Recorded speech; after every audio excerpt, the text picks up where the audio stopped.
I don't know why I said Matthew. No, I like that. Matt. It's probably Matt. I should just say Matt Chapman. We did it. Matthew. We beat the White Sox. No, we hit 20 home runs. Oh, yeah. Well, that was going to happen. We did it. 20 home runs. We did it. Throw a party? Look, get the pleasantries out of the way because I got some Chapman thoughts. Oh, okay. All right. Go ahead. Give me the thoughts. I want to hear them now. Don't rush me with the pleasantries, Shasky. All right, so here are the Chapman thoughts. You got to have a veteran on this team who understands how to prepare at the big league level and somebody that has cachet. I'm not here to say that he's some star. He's not a star. He's not. He's a really good everyday player. That's what he is. I read this long form article about Stephen Vogt and the Cleveland Guardians. It was in The Athletic and why Stephen Vogt has been resonating with the Cleveland Guardians. And I found it very interesting. Missed the boat on that one. Well, that's a whole nother conversation. But I found it very interesting that every single person, Vogt, some of the guys on his staff, Albarnez, who's like his assistant, their catcher, Austin Hedges, everyone to a man said to themselves, the guy who sets the tone for everyone falling in line behind Stephen Vogt is Jose Ramirez. Yep. And so I'm not here to say that Matt Chapman is on the same level as Jose Ramirez because Jose Ramirez is going to be probably a borderline, if not Hall of Famer someday. Yep. But when I look at how this team has been constructed over the last 6-7 years, I think you're looking at the best everyday player maybe since Buster Posey on the Giants. And now, that's not saying much because they haven't had a lot of those, but to pencil him in every single day and to kind of know what you're getting from him defensively. He made a play near the awning, the fence, the netting that they call it. It was a great play. He has been a really, really, really good Giant. Do I want to give him a 7-year deal? No. Do I want to give him a 3-year deal and have him stay? Yes, I do. And I think Matt Chapman has had a really good year this year, and it's going to get lost in the sauce, but I'm really enjoying Matt Chapman every single day. We'll see what happens with this contract. He's 31 years old, 20 home runs, 62 RBIs. Now, you lead guys around him.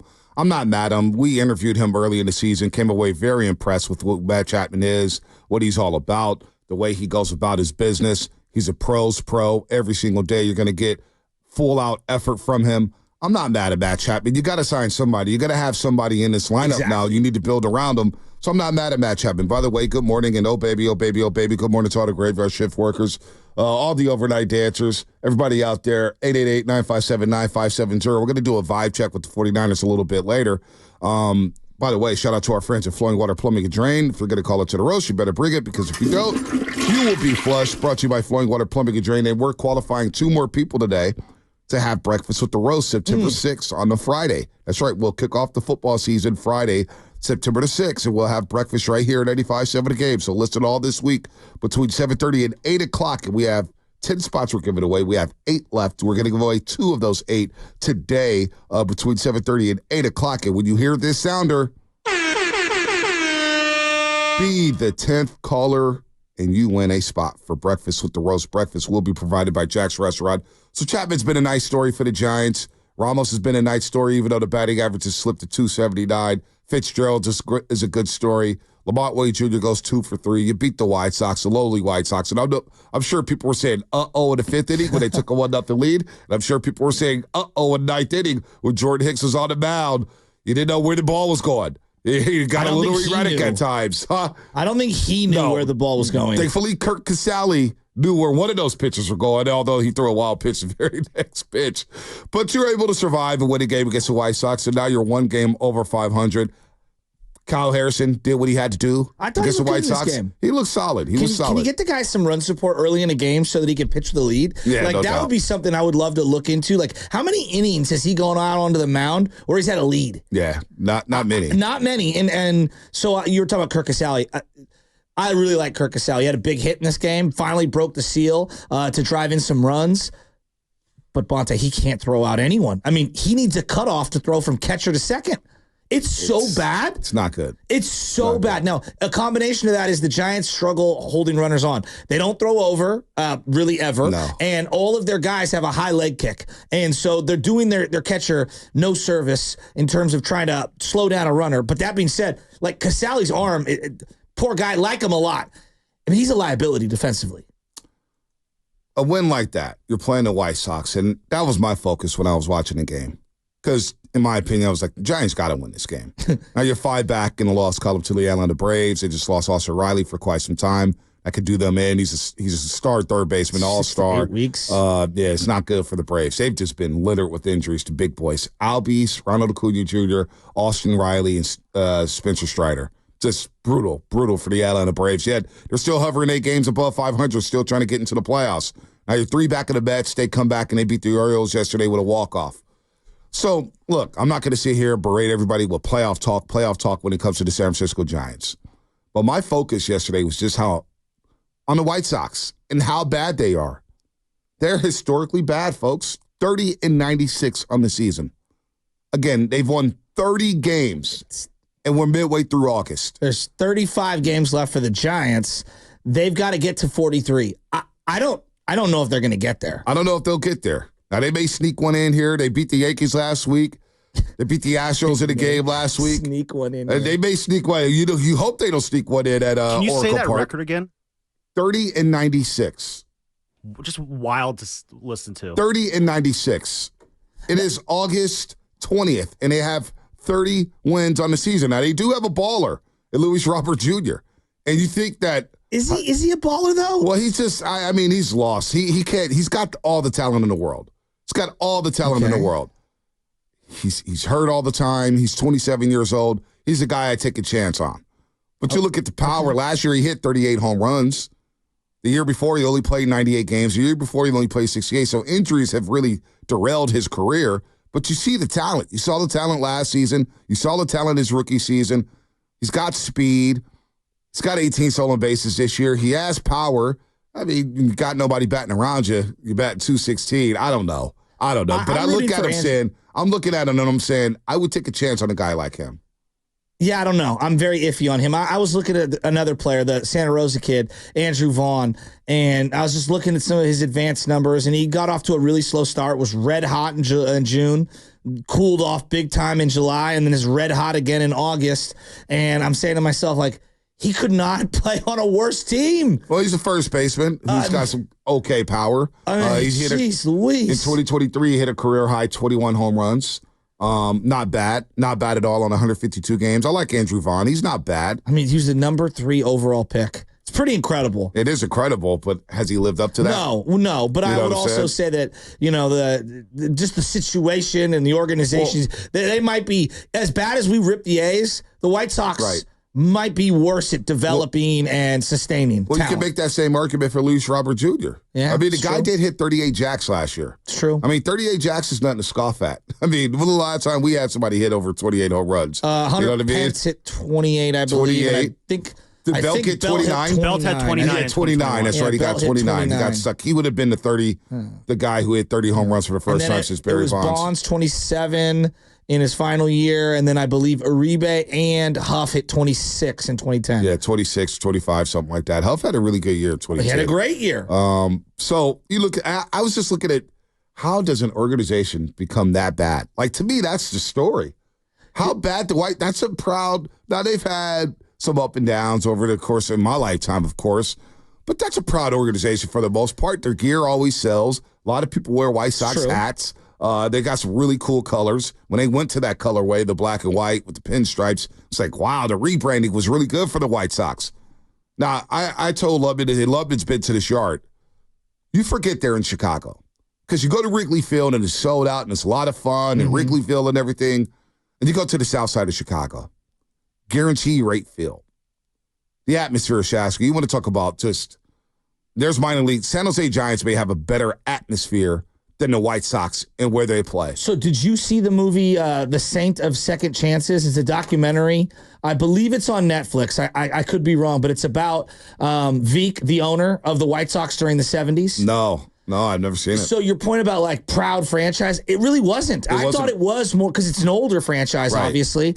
And when he took over, Mike Veek, he was the guy who came up with the Disco Demolition. And he was a legitimate Chicagoan. And this is the era of owners where they didn't have a lot of money. Like he took out all of his money to buy the team, and they didn't have anything. And so they treated that team in the 70s like they were a minor league team. So there were different draws on what would try to get get crowds going there and whatnot. And so to your point of like, I think in our minds, the White Sox brand, because of, I think hip hop and culture, like the White Sox logo kind of means something. It does. But like within baseball, they've always been a laughing stock outside of a couple of pockets of winning. Yeah, they've been up and down, right? I mean, they had Jack McDowell, Frank Thomas, and they made the playoffs in the early 90s.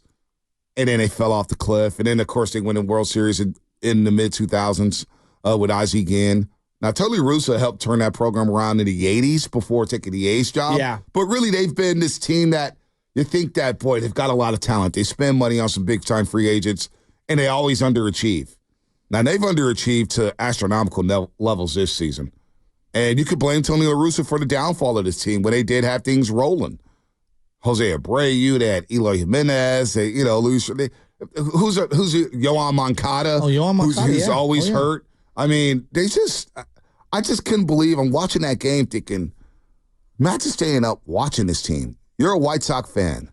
And staying up, are you staying up late on the Midwest to watch that baseball team? It's interesting you said that because the boss lived in Chicago for a long time. He's a big Cubs fan. Oh, thank you. He's a big Cubs fan. And I asked him, like, are the White Sox like the A's in terms of coverage and where they stand in the market? He's like, no, they're actually worse. Yeah.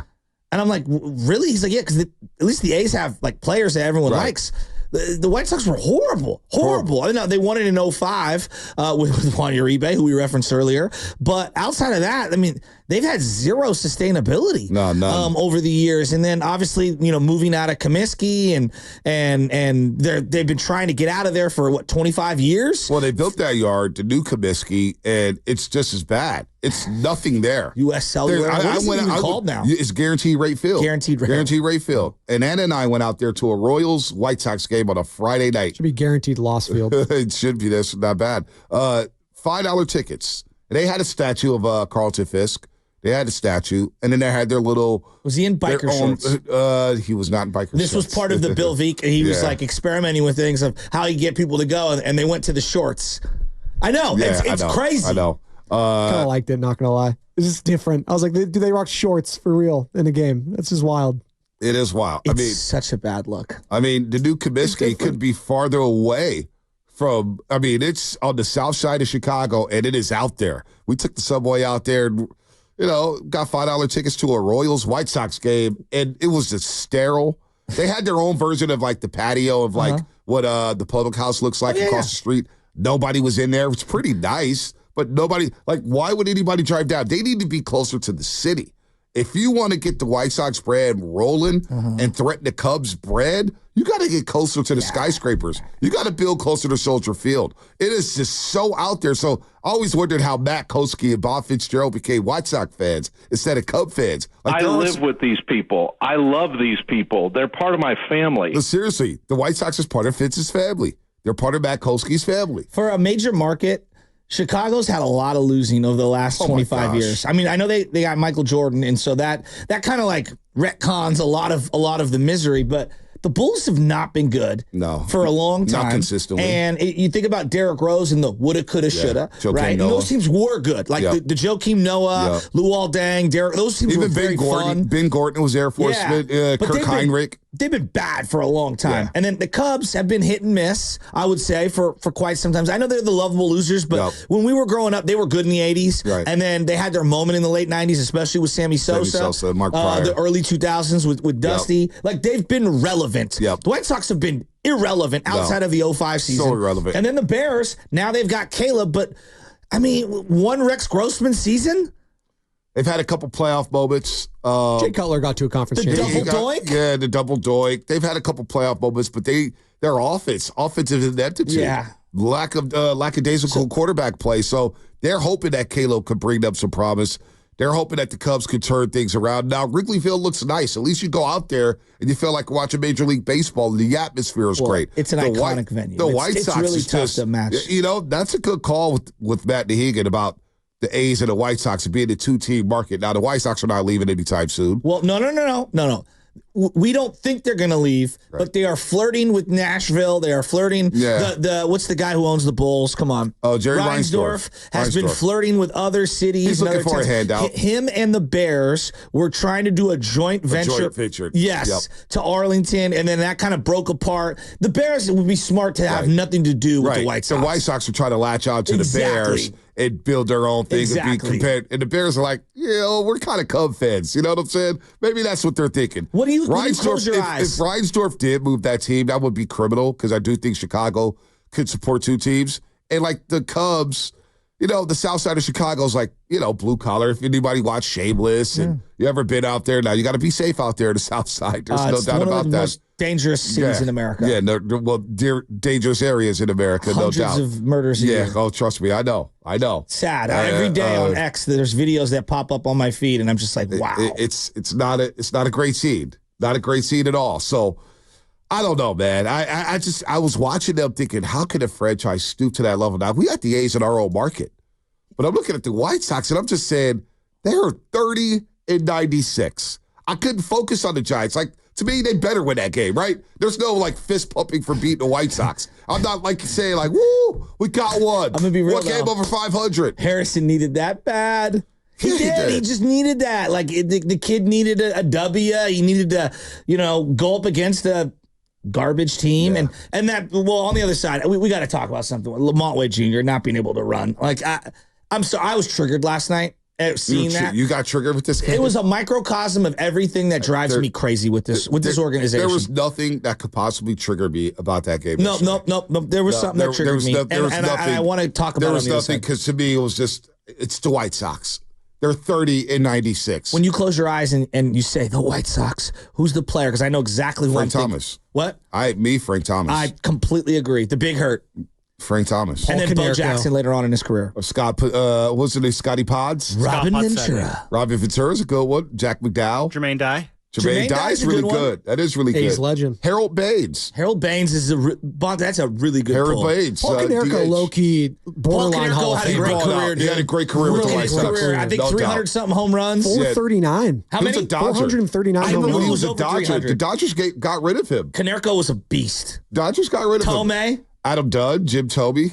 Adam Dunn was there for a minute. Go OG, go Luis Aparicio, right? Ooh. Way back you. when. Look at that. Flexing your big red machine muscle as they move. Look at that. All right, White more coming up. Shasky somehow is triggered. It's just a microcosm of all the things that frustrate me with the Giants organization as a whole. Yeah, I mean, it's just there's nothing they could do that can me trigger for the rest of the season. I sound. They destroyed me. I sound. They've like destroyed.